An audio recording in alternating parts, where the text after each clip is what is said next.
Nabi pernah membagi tauhid dibagi 3. Tolong riwayat siapa? Nah, Nabi nggak pernah membagi tauhid jadi 3, Pak. Nggak pernah. Sahabat tidak pernah. Tidak pernah.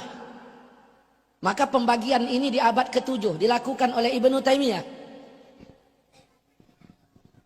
Jadi tidak benar itu.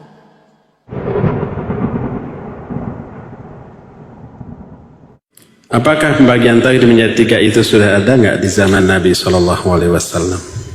Kalau nggak ada, apakah tidak bid'ah? Kan begitu ya? Pertanyaan yang bagus dan kritis. Dan kenapa harus dibagi 3, tidak 4, tidak 5? Ada lagi yang mengistilahkan tauhid mulkiyah. Mulkiyah sudah tercakup dalam rububiyah.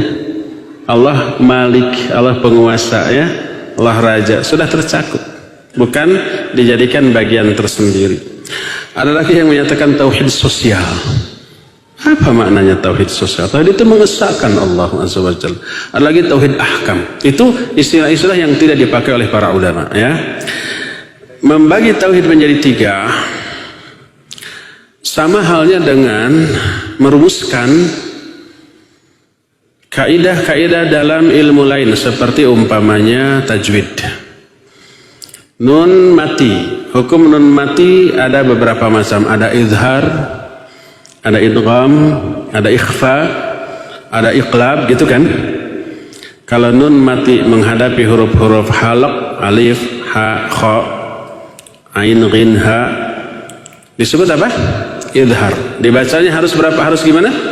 Jelas. Tidak boleh dengung, tidak boleh ikhfa. Contoh, man, amana. Kalau nun mati menghadapi huruf ba, disebutnya apa? Iqlab. Si nunnya berubah menjadi apa? Mim. Contohnya apa? Mim ba'di, umpama. Tidak min ba'di atau tidak min ba'di, tapi berubah menjadi nun. Disebutnya iqlab. Dan seterusnya. Apakah istilah izhar, ikhfa, idgham, iqlab sudah ada di zaman Nabi SAW? Belum. Apakah pembagian nun mati menghadapi huruf-huruf hijaiyah terbagi menjadi yang tadi sudah ada di zaman Nabi SAW? Belum. Teorinya, rumusannya, kaidahnya belum.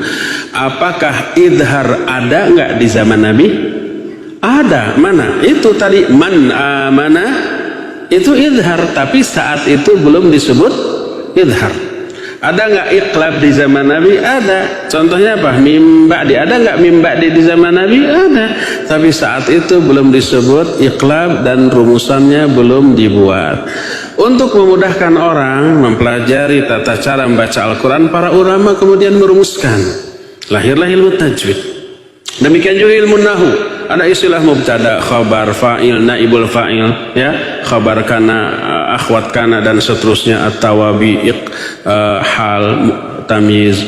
Itu istilah dan rumusannya di zaman Nabi, zaman para sahabat, zaman khulafa'ur rasyidin belum ada. Tapi apakah mubtada ada nggak di zaman Nabi? Ada. Contohnya apa? Alhamdu. Alhamdu ini mubtada. Sudah ada nggak itu di zaman Nabi? Ada. Tapi belum diistilahkan mubtada, ya.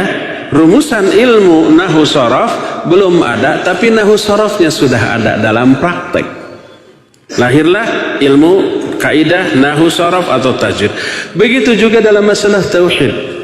Teori pembagian tauhid menjadi 3 belum ada. Tapi apakah tauhid rububiyahnya sudah ada nggak di zaman Nabi? Ada. Contohnya apa? Alhamdulillahi Rabbil Alamin. Itu tauhid ar-rububiyah. Tauhid asma wa sifat sudah ada nggak? Ada. Laisa kamitslihi syai'un wa huwas samiul basir ar-rahmanir rahim. Itu tauhid asma wa sifat.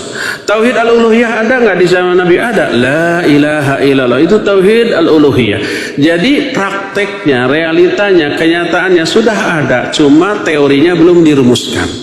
Untuk memahami tauhid lebih mudah, maka para ulama merumuskan kaidah-kaidah tadi. Lahirlah yang tadi, ya, tauhid yang tiga, ar-rububiyah, al-uluhiyah, dan asma wa sifat.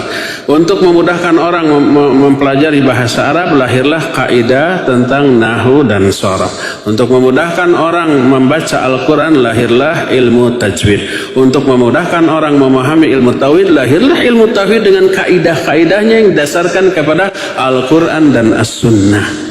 Maka pembagian tauhid menjadi tiga merupakan rumusan yang dirumuskan oleh para ulama untuk memudahkan kita memahami tauhid secara benar, yang dilandaskan kepada Al-Quran dan Sunnah yang sahih.